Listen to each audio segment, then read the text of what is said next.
Okay, hello folks. This is Barefoot Grandpa and our friend Roxy, who's taking her afternoon snooze, and lovely wife April is behind the camera again. So many of you have asked for some info on maps, and I am a real map lover. So I thought I'd do this in about 3 different pieces, and we've got some examples here of paper maps. Now we're all in love, and I'm a big lover of Google Maps, and as soon as I get in the car, I use the Google Maps, which helps us get there, tells us how far, how many miles, all that good stuff, and she'll even correct you. So my Google is female. But to be able to plan a trip, to be able to see the big thing, it's nice to be able to see a big map so you can plan out your whole trip and see where you want to go. And it's hard to do that on Google, on the little phone, or even on the dashboard monitor in the car. So I'm a big fan of maps. So let's go. Move this out of the way. And so the 3 types of maps I've got today to talk about are these regular fold-up paper maps. Cool thing is now some of these are made on plastic so they don't tear. Then we've got these awesome Gazetteer, Atlas and Gazetteer books that have amazing maps for the entire state. I'm a huge lover of these. These go with me on every single trip. And then we've got the topographical maps, and these things are really accurate. These drill down into an area, and there's lots of really cool stuff here. We're not going to get too much into the topo maps on this time, or even the Gazetteers. We'll work mostly on the big paper maps. So off you guys go. So here goes the topo map. I love these things. There's a lot of history and a lot of amazing stuff on the topos.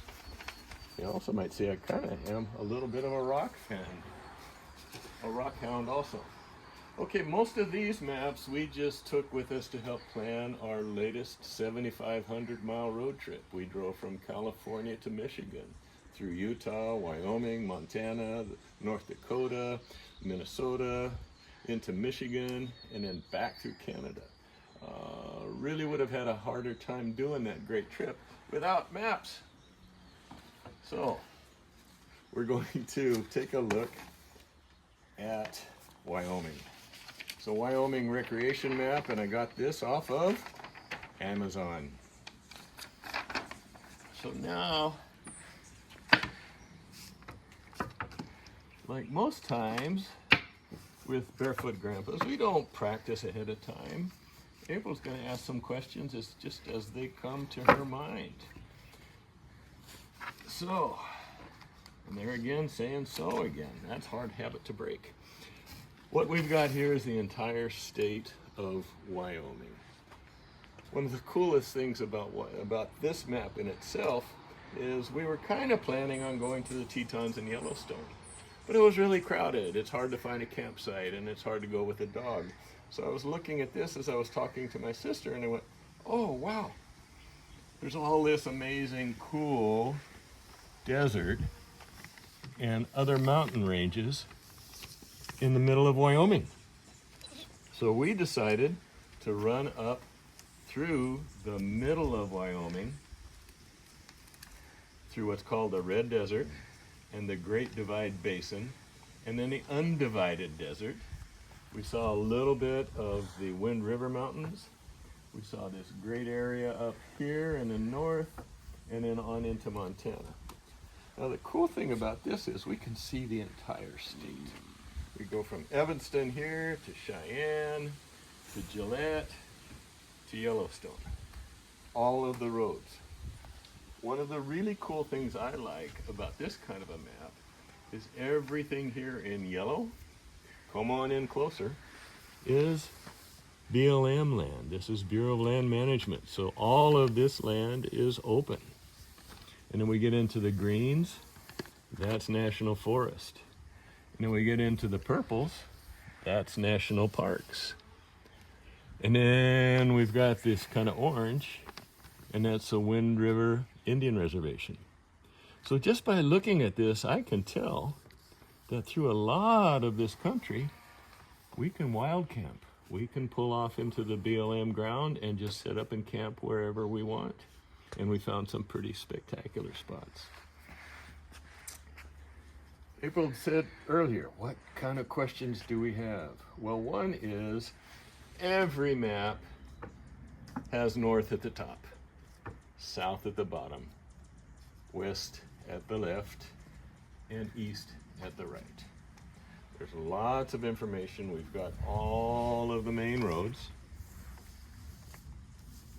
And then we've got, if we get in close, we've got little secondary roads that may or may not be paved.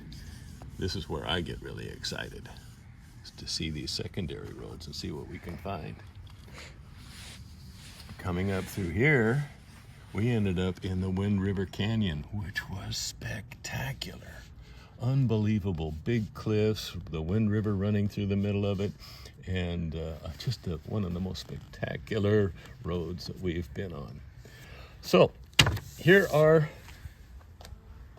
is a good example of a paper map and how I can look at this entire map and decide where I want to go. Once we get going, during the day, I can plug in destinations on Google, and Google will take me right there, because it's kind of hard to look at this as you're driving. So there is section 1 of Barefoot Grandpa and maps. We'll dig in a little bit deeper, like I said, into the topos and the atlases. And if you got any questions about how to read a map, go ahead and send those to me in the comments. So thanks all, and that's it for today.